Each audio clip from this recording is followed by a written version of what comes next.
بسم اللہ الرحمن الرحیم۔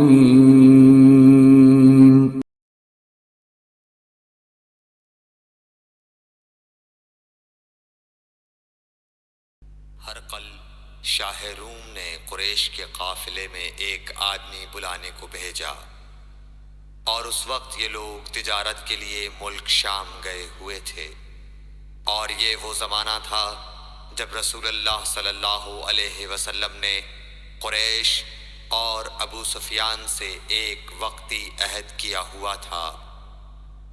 جب ابو سفیان اور دوسرے لوگ ہرقل کے پاس ایلیا پہنچے، جہاں ہرقل نے دربار طلب کیا تھا، اس کے گرد روم کے بڑے بڑے لوگ، علماء، وزراء و امراء بیٹھے ہوئے تھے۔ ہرقل نے ان کو اور اپنے ترجمان کو بلوایا، پھر ان سے پوچھا کہ تم میں سے کون شخص مدعی رسالت کا زیادہ قریبی عزیز ہے؟ ابو سفیان کہتے ہیں کہ میں بول اٹھا کہ میں اس کا سب سے زیادہ قریبی رشتہ دار ہوں۔ یہ سن کر ہرقل نے حکم دیا کہ اس ابو سفیان کو میرے قریب لا کر بٹھاؤ، اور اس کے ساتھیوں کو اس کی پیٹھ کے پیچھے بٹھا دو۔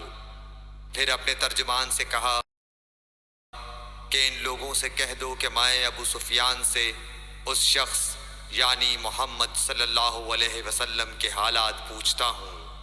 اگر یہ مجھ سے کسی بات میں جھوٹ بول دے تو تم اس کا جھوٹ ظاہر کر دینا۔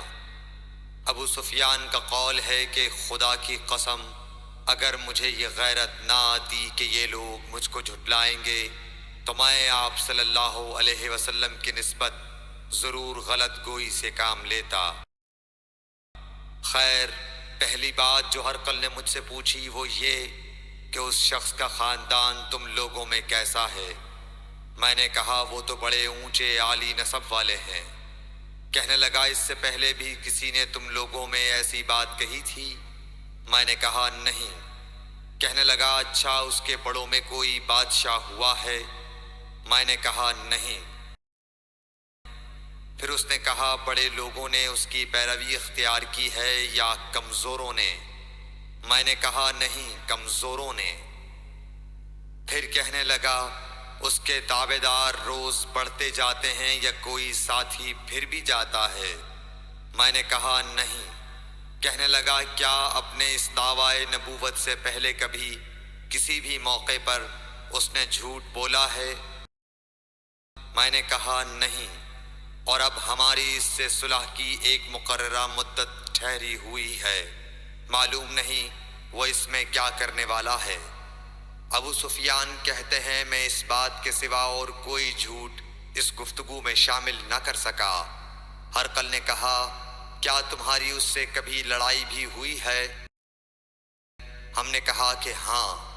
بولا پھر تمہاری اور اس کی جنگ کا کیا حال ہوتا ہے؟ میں نے کہا لڑائی ڈول کی طرح ہے، کبھی وہ ہم سے میدان جنگ جیت لیتے ہیں اور کبھی ہم ان سے جیت لیتے ہیں۔ ہرقل نے پوچھا وہ تمہیں کس بات کا حکم دیتا ہے؟ میں نے کہا وہ کہتا ہے کہ صرف ایک اللہ ہی کی عبادت کرو، اس کا کسی کو شریک نہ بناؤ، اور اپنے باپ دادا کی شرک کی باتیں چھوڑ دو، اور ہمیں نماز پڑھنے، سچ بولنے، پرہیزگاری اور صلہ رحمی کا حکم دیتا ہے۔ یہ سب سن کر پھر ہرقل نے ترجمان سے کہا کہ ابو سفیان سے کہہ دے کہ میں نے تم سے اس کا نسب پوچھا تو تم نے کہا کہ وہ ہم سے عالی نسب ہے۔ میں نے تم سے پوچھا کہ دعوی نبوت کی یہ بات تمہارے اندر اس سے پہلے کسی اور نے بھی کہی تھی؟ تو تم نے جواب دیا کہ نہیں۔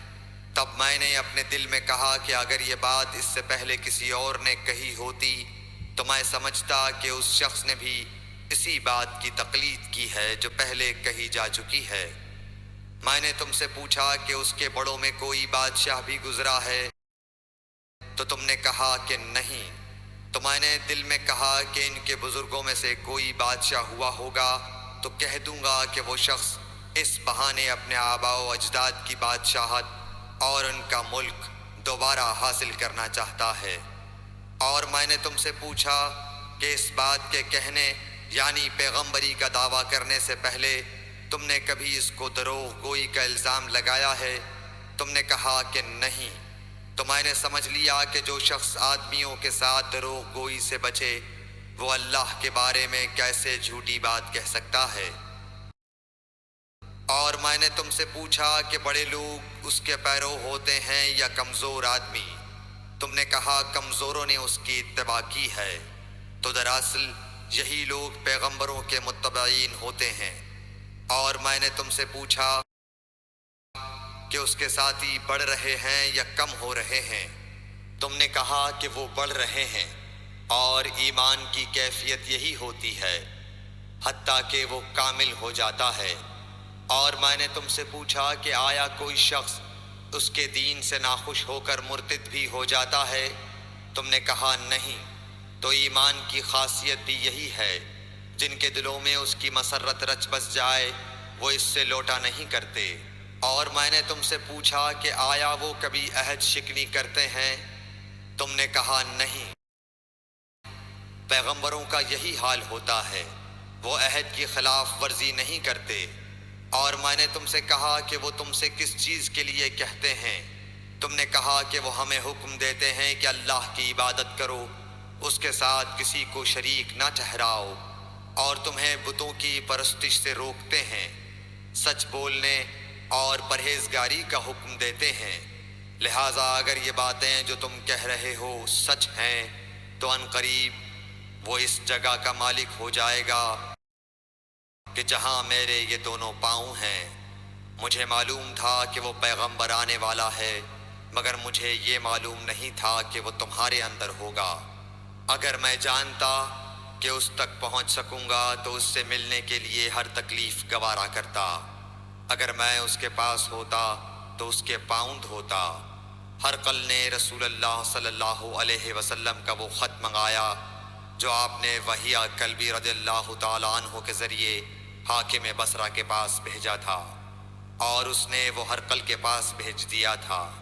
پھر اس کو پڑھا تو اس میں لکھا تھا، اللہ کے نام کے ساتھ جو نہایت مہربان اور رحم والا ہے۔ اللہ کے بندے اور اس کے پیغمبر محمد صلی اللہ علیہ وسلم کی طرف سے یہ خط ہے شاہ روم کے لیے۔ اس شخص پر سلام ہو جو ہدایت کی پیروی کرے۔ اس کے بعد میں آپ کے سامنے دعوت اسلام پیش کرتا ہوں۔ اگر آپ اسلام لے آئیں گے تو دین و دنیا میں سلامتی نصیب ہوگی، اللہ آپ کو دوہرا ثواب دے گا، اور اگر آپ میری دعوت سے روگردانی کریں گے تو آپ کی رعایا کا گناہ بھی آپ ہی پر ہوگا۔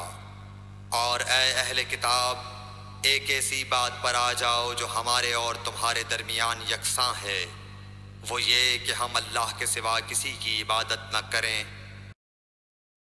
اور کسی کو اس کا شریک نہ ٹھہرائیں، اور نہ ہم میں سے کوئی کسی کو خدا کے سوا اپنا رب بنائے۔ پھر اگر وہ اہل کتاب اس کتاب سے منہ پھیر لیں تو مسلمانوں، تم ان سے کہہ دو کہ تم مانو یا نہ مانو، ہم ایک خدا کے اطاعت گزار ہیں۔ ابو سفیان کہتے ہیں، جب ہرقل نے جو کچھ کہنا تھا کہہ دیا اور خط پڑھ کر فارغ ہوا تو اس کے ارد گرد بہت شور و غوغا ہوا، بہت سی آوازیں اٹھیں اور ہمیں باہر نکال دیا گیا۔ تب میں نے اپنے ساتھیوں سے کہا کہ ابو کبشہ کے بیٹے حضرت صلی اللہ علیہ وسلم کا معاملہ تو بہت بڑھ گیا۔ دیکھو تو اس سے بنی اصفر روم کا بادشاہ بھی ڈرتا ہے۔ مجھے اس وقت سے اس بات کا یقین ہو گیا کہ حضور صلی اللہ علیہ وسلم ان قریب غالب ہو کر رہیں گے، حتیٰ کہ اللہ نے مجھے مسلمان کر دیا۔ راوی کا بیان ہے کہ ابن ناطور ایلیا کا حاکم ہرقل کا مصاحب اور شام کے نصارہ کا لاٹ پادری بیان کرتا تھا کہ ہرقل جب ایلیا آیا ایک دن صبح کو پریشان اٹھا تو اس کے درباریوں نے دریافت کیا کہ آج ہم آپ کی حالت بدلی ہوئی پاتے ہیں، کیا وجہ ہے؟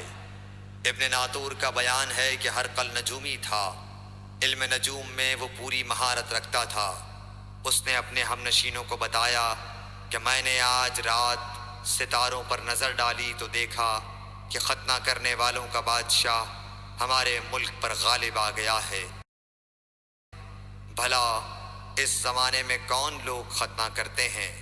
انہوں نے کہا کہ یہود کے سوا کوئی ختنہ نہیں کرتا، سو ان کی وجہ سے پریشان نہ ہوں۔ سلطنت کے تمام شہروں میں یہ حکم لکھ بھیجیے کہ وہاں جتنے یہودی ہوں سب قتل کر دیے جائیں۔ وہ لوگ انہی باتوں میں مشغول تھے کہ ہرقل کے پاس ایک آدمی لایا گیا جسے شاہ غسان نے بھیجا تھا۔ اس نے رسول اللہ صلی اللہ علیہ وسلم کے حالات بیان کیے۔ جب ہرقل نے سارے حالات سن لیے تو کہا کہ جا کر دیکھو وہ ختنہ کیے ہوئے ہے یا نہیں۔ انہوں نے اسے دیکھا تو بتلایا کہ وہ ختنہ کیا ہوا ہے۔ ہرقل نے جب اس شخص سے عرب کے بارے میں پوچھا تو اس نے بتلایا کہ وہ ختنہ کرتے ہیں۔ تب ہرقل نے کہا کہ یہی محمد صلی اللہ علیہ وسلم اس امت کے بادشاہ ہیں جو پیدا ہو چکے ہیں۔ پھر اس نے اپنے ایک دوست کو رومیہ خط لکھا، اور وہ بھی علم نجوم میں ہرقل کی طرح ماہر تھا۔ پھر وہاں سے ہرقل حمص چلا گیا۔ ابھی حمص سے نکلا نہیں تھا کہ اس کے دوست کا خط اس کے جواب میں آ گیا۔ اس کی رائے بھی حضور صلی اللہ علیہ وسلم کے ظہور کے بارے میں ہرقل کے موافق تھی کہ محمد صلی اللہ علیہ وسلم واقعی پیغمبر ہیں۔ اس کے بعد ہرقل نے روم کے بڑے آدمیوں کو اپنے حمص کے محل میں طلب کیا، اور اس کے حکم سے محل کے دروازے بند کر لیے گئے۔ پھر وہ اپنے خاص محل سے باہر آیا اور کہا، اے روم والو، کیا ہدایت اور کامیابی میں کچھ حصہ تمہارے لیے بھی ہے؟ اگر تم اپنی سلطنت کی بقا چاہتے ہو تو پھر اس نبی صلی اللہ علیہ وسلم کی بیعت کر لو اور مسلمان ہو جاؤ۔ یہ سننا تھا کہ پھر لوگ وحشی گدھوں کی طرح دروازوں کی طرف دوڑے، مگر انہیں بند پایا۔ آخر جب ہرقل نے اس بات سے ان کی یہ نفرت دیکھی اور ان کے ایمان لانے سے مایوس ہو گیا تو کہنے لگا کہ ان لوگوں کو میرے پاس لاؤ۔ جب وہ دوبارہ آئے تو اس نے کہا، میں نے جو بات کہی تھی اس سے تمہاری دینی پختگی کی آزمائش مقصود تھی، سو وہ میں نے دیکھ لی۔ تب یہ بات سن کر وہ سب کے سب اس کے سامنے سجدے میں گر پڑے اور اس سے خوش ہو گئے۔ بالآخر ہرقل کی آخری حالت یہی رہی۔ صحیح بخاری حدیث نمبر 7۔